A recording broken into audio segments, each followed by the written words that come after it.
Alright, well, Facebook's messing with me again today, so I am going to have to hold camera because it wants to put me sideways. And so you're going to have to bear with me while I read my notes. So today we had Special Agent Willis back on the stand. He is the case agent in charge. He enters all of his mini photos of videos that they haven't even seen yet, photos from 8 News Now, from Las Vegas Review-Journal, from Citizens Action Network, all of these different places. Many of the same photo in different angles, lots of photos of Eric prone on the bridge, lots of photos of Drexler prone on the bridge, Facebook posts from Todd Engel, Facebook videos from Todd Engel at the end. Let's see. They start to read testimony from Eric again from the last trial. Of course, they play this. This is another FBI agent that's playing this little game where they read off cross-examination of Eric Parker. Pretty much, were you riding in Ricky Loveland's truck? Yes. So what are they trying to set up here? Eric got on the stand last time, said that he was in the truck, said what he brought, said that he was walking. A lot of the time in cross-examination, so you were walking with your gun and your plates, and Eric was like, yes, sir. And that's the part that they're reading inside the courtroom. Then we have Todd Engel, right, on March 3rd of 2016, Todd Engel makes a video. This is after Eric Parker's already been arrested, and Todd Engel calls Eric the head of the resistance and says that the feds have just cut off the head of the resistance. They didn't play the whole video like they did last time. They cut it right after that, and then they went into another part where he said there's going to be gun battles today. And they're using that against these guys. Then they brought in a new video that I've never seen before. This is an interview between Ammon Bundy, Lisa Bundy, and Stuart Rhodes. And I didn't think that there was much of this video that was very damning. It talked about they didn't know what they were going to do, that they talked to the sheriff, and that the sheriff was the one that released the cows, and that Cliven was talking with the sheriff while the people were down there. So not sure where they're going with that video, but they did enter that at the end of the day. We get into cross-examination. Mind you, we have less than like an hour left of the day. It was a very boring day. We've seen the government bore these jurors before, or the last jurors, and the same thing today because they're seeing the exact same pictures from video they've never seen, and he's talking about all of these different ways that he's time-stamped these pictures. Tanasi gets up there, and he was objecting to asking about an officer that's in a picture next to Eric Parker. That same picture that's been going around the internet for his birthday. That same picture, he says, now this officer is looking at Eric Parker. And he said, was he arrested that day? And Myrie objected to relevance. And Tanasi says it goes to negate the charges against these. They are charged with behavior that would warrant arrest, and so I'm asking if any arrests were made that day. The judge is very irritated, very short, and says, objection sustained, move on. So then he goes through a bunch of the different pictures, shows other people kneeling down, points out one exhibit where he says that this person is Stephen Stewart. All of these exhibits, all of these screenshots have little yellow boxes with the names pointing to people you can't see. You can't tell who's who, but they're saying, see that little ant right there? That's Eric Parker, and that's Stephen Stewart. So they do this, and he's able to pick one out and say, now, is this person, we know Stephen Stewart's wearing a blue shirt that day. Is this person wearing any blue? He goes back to a different exhibit picture because they're all, they did 8 pictures in 1 minute. 8 pictures to represent 1 minute. And how many of those were Eric prone on the bridge? So he goes to a different, and points out a bunch of different people crouching down. And then goes back to the other picture and says, tell me again, does this person wearing blue? And so I thought that was a really good cross. Points out a lot of different things. Points out that nowhere ever do you see Stephen Stewart with binoculars, but there is people around him with binoculars. So that could be it. Points out Nevada Highway Patrol on the bridge. talks about posts that were made in the timeline on Facebook that don't make sense. Stephen Stewart posted something about cattle being free at 1, but it wasn't until 2:30 that the cattle are actually roaming. A bunch of different things about that, and the fact that he doesn't have an earpiece, he's not standing with certain people. At one point there was an objection because he was asked if Stephen Stewart was at a rally at 4 o'clock that night. And there was an objection, and he says, that's fine, I can go about it a different way. This is your summary, and it's comprised of everything important in this case.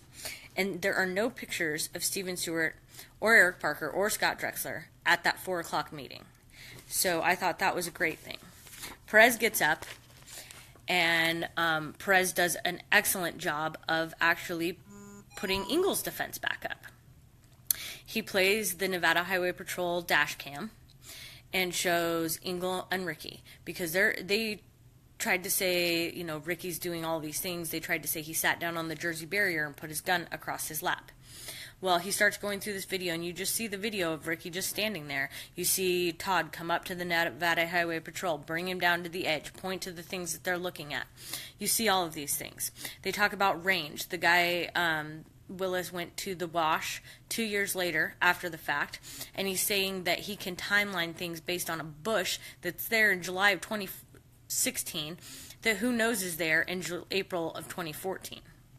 So he's got all these yardages, and you can tell that the jury's getting frustrated with the information if they see like all these videos that he's talking about timelining them to, but they haven't seen any of the videos. There's an objection because they say, well, this goes past the scope. You can't just watch the whole video. Somebody already entered this video and you could have crossed with that person. You can't do this. And Perez says, well, he testifies that Ricky sat on the Jersey barrier with a weapon on his lap. And then they go to the spot.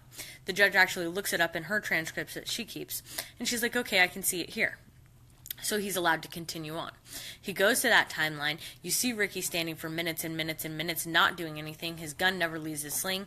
He sits down on the Jersey barrier. His gun still doesn't leave his sling. So far, they have found 2 holes in this agent's timeline. Now, we haven't gotten to Marchese or Leventhal yet.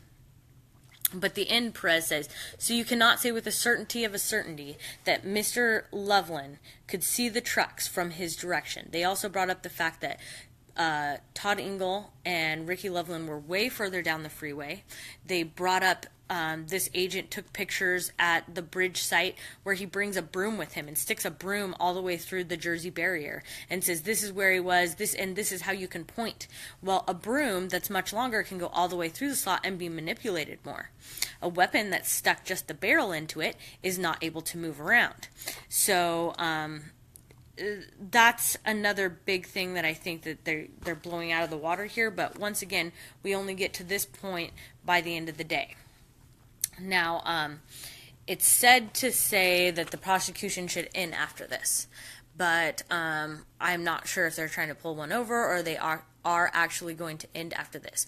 I would expect that tomorrow we go right into cross-examination. There's going to be a lot of juror questions. You can see them writing questions as everything's going along. So we'll go back in and see this. Now, there's rumors that the defense witnesses will have to proffer, or some of the defense witnesses will have to proffer before they're allowed in the courtroom. Once again, this is another way for them to control us, to control our narrative. They're trying to do that every way with these objections in the courtroom. The jury does see that the defense is granted nothing. The prosecution is granted everything. I would say Perez being able to continue after the judge looks through the transcripts was probably the only time today that the defense got, or this week even, that the defense got anything. So proffer means that they're going to have to testify in front of the judge and the prosecution before they're allowed to testify in front of the jury to make sure that their questions and answers are appropriate. I'm not sure how this will work because the jury can ask their own questions. So hopefully we're still able to get more truth out. As far as evidence getting in, it doesn't look like we'll be able to get much evidence in. Hopefully we'll be able to bring a lot of these pictures up and zoom in on them and show what was going on. I think Perez and Tanasi did a good job of pointing out that there were a lot of other people crouching down and getting out of the way. And at one point the bridge was completely clear or everyone was crouching down. Trying to kind of point out that there was something going on, that there's something that they're not being told, and we'll have to see where that goes. Another thing that was put in there today is Willis kept saying, and this is when the people in the wash pushed forward. This is when the people pushed forward. And there was an objection to that, and that was another thing the defense got. Well, she said, well, there was an objection to what we were saying advancing earlier. And he said, well, you should just say move forward and move back, because we all know the people in the wash move forward and move back a few times based on what people were telling them. They moved forward when people were on the other side of the gate talking to the protesters. So they're trying to do their narrative. They're trying to push that these guys are horrible individuals. They're doing character assassination. Nothing has to do with facts in this case. And they're trying to just railroad these guys and keep them quiet. Why do they keep reading Eric Parker's previous testimony? And mind you, it's not his actual direct testimony. It's only the cross-examination questions. Why do they keep reading that in front of the jury? Why should that be allowed if he's in the room and going to testify? I'm really confused by all of this. I'm sorry. Both me and John are kind of up late last night with everything going on, so we're just getting to updates now. It's so hot down at the courthouse. It's really, really hard to do our updates standing in the blazing sun right when we get out of court. So we're working on a better way to do this. Hopefully this video came through better than some of my last ones. We need more people. I think there was maybe 8 to 10 people in the courtroom. Hopefully, if all goes well, the prosecution will rest tomorrow, and we will get to start bringing our own witnesses in. Hopefully, we are allowed more witnesses this time than we were last time, but it looks like they're starting already the same witness intimidation tactics that they used last time. So, let's pray these people are strong and that they have convictions and they come in and are able to get some truth out there, and that the jury asks intelligent questions to them. I guess until tomorrow.